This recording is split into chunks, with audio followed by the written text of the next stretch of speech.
Back in 1985, Nancy Jenkins wrote an intriguing article for the New York Times titled Exploring the Etruscan Mystery, and the world was captivated by one of the most enduring and intriguing mysteries of the past 3,000 years. Very few stories still have the power to captivate us more than the ones that remain unsolved. The mystery in the detail and the intrigue of who they might have been often opens up our mystical attraction in the hope that we might just find answers unwittingly at any turn as to who we are as a collective people, and indeed with this culture. Cryptographers are yet to decipher exactly who they were, but stunning conclusions are being drawn and the results are echoing across the world as a new age of understanding sweeps across our entire civilization as a whole. The culture known as the Etruscan civilization existed in the Italian region of Tuscany and Lazio for over 1,000 years before vanishing into the mystical lines of time in the historical context. The fascination of these people not only lies in who they were, where they came from, and what exactly happened to them, but also in the stuff they have left behind. Earlier this year, French archaeologists unearthed an Etruscan tomb containing a skeleton and dozens of artifacts in Corsica, a rare discovery that could shed new light on the wealthy civilization. The Etruscans are remembered for their striking features. This attracted trade and curiosity from far and wide, including trade of precious metals with the Greeks. And it is possible that these peoples were quietly assimilated into the Roman Empire at some point.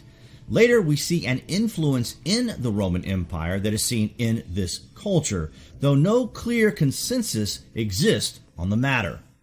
This civilization have left an enormity of funerary artifacts that are being discovered all the time. They also had a complex written language that is still mostly undeciphered to this day, though this language is very sparsely found, and they also left behind engineering marvels that were later adopted by the Romans and, in fact, in Turkey. The Romans replicated the engineering achievements of these people. This shows signs that the brilliant engineering marvels of the Roman Empire may have been born here with this lost civilization of the Etruscans. New discoveries and developments in the last 30 years or so have done much to change our ignorance, yet the popular image of the mysterious and primitive Etruscans persists. In 1985, when Nancy Jenkins wrote her popular article, it was the year of this civilization, and in the Tuscany region of Italy, many events were organized as a celebration of this people's cultural heritage, and in this year, we saw projects launch that are still remembered fondly to this day. D.H. Lawrence reports in letters from his travels to the region in 1926 when he writes, "I saw 6,000 tombs cut into the rock, 200 of which are painted, the oldest dating back to the 7th century BC.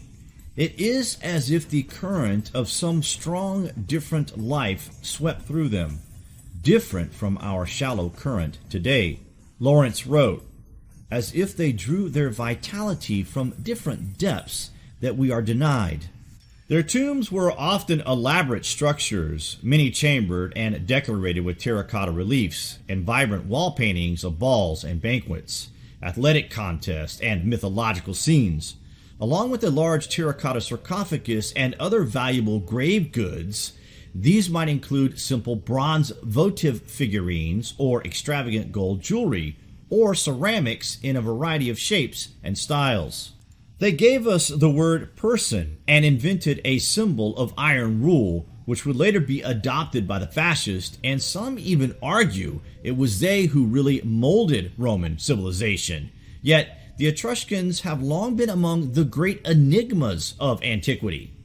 In a recent study, it proves that DNA passed down from mothers to daughters pointed to a direct genetic input from Western Asia, and in 2004, a team of researchers from Italy and Spain used samples taken from Etruscan burial chambers to establish that the Etruscans were more genetically akin to each other than to contemporary Italians. The findings confirm what was said about the matter almost 2,500 years ago by the Greek historian Herodotus. The first traces of Etruscan civilization in Italy date from about 1200 BC.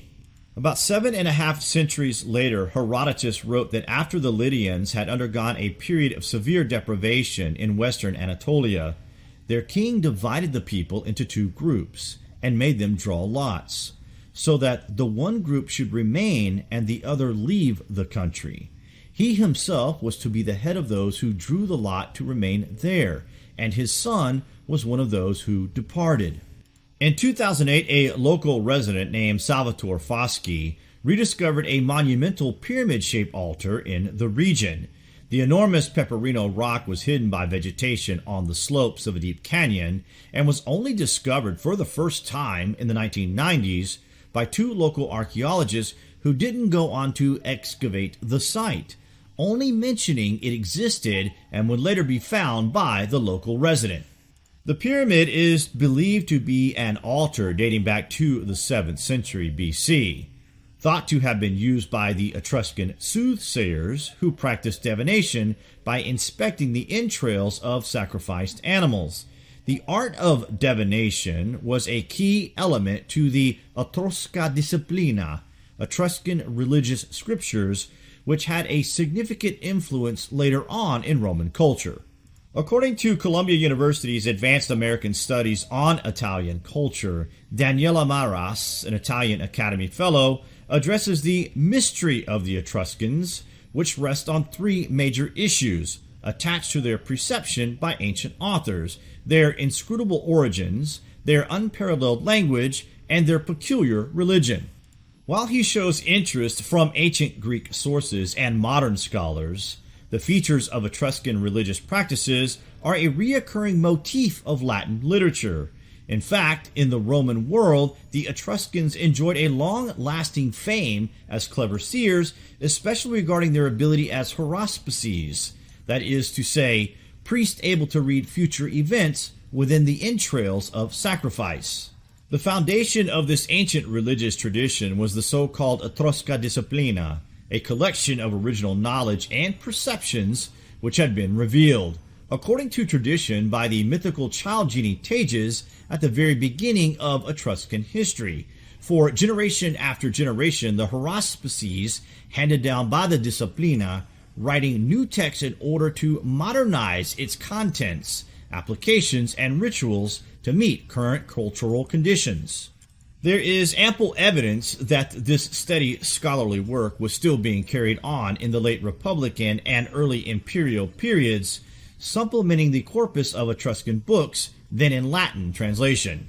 The increasing information on the activity of Etrusco-Roman haruspices and the high interest on the part of emperors and public institutions in their prophecies demonstrates the constant penetration of the foreign disciplina into the Roman Mos Majorum. In the last centuries of paganism, the so-called Etruscan haruspices were among the most vigorous opponents of new religions, as in the case of early Christianity.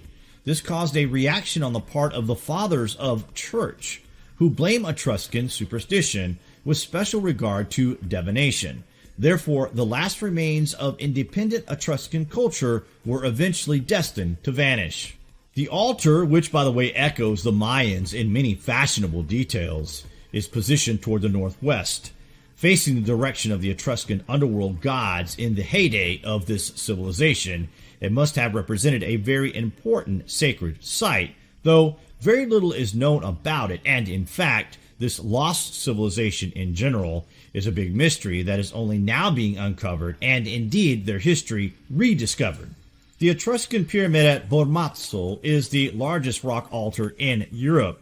According to several scholars, it could be used with an astronomical calendar.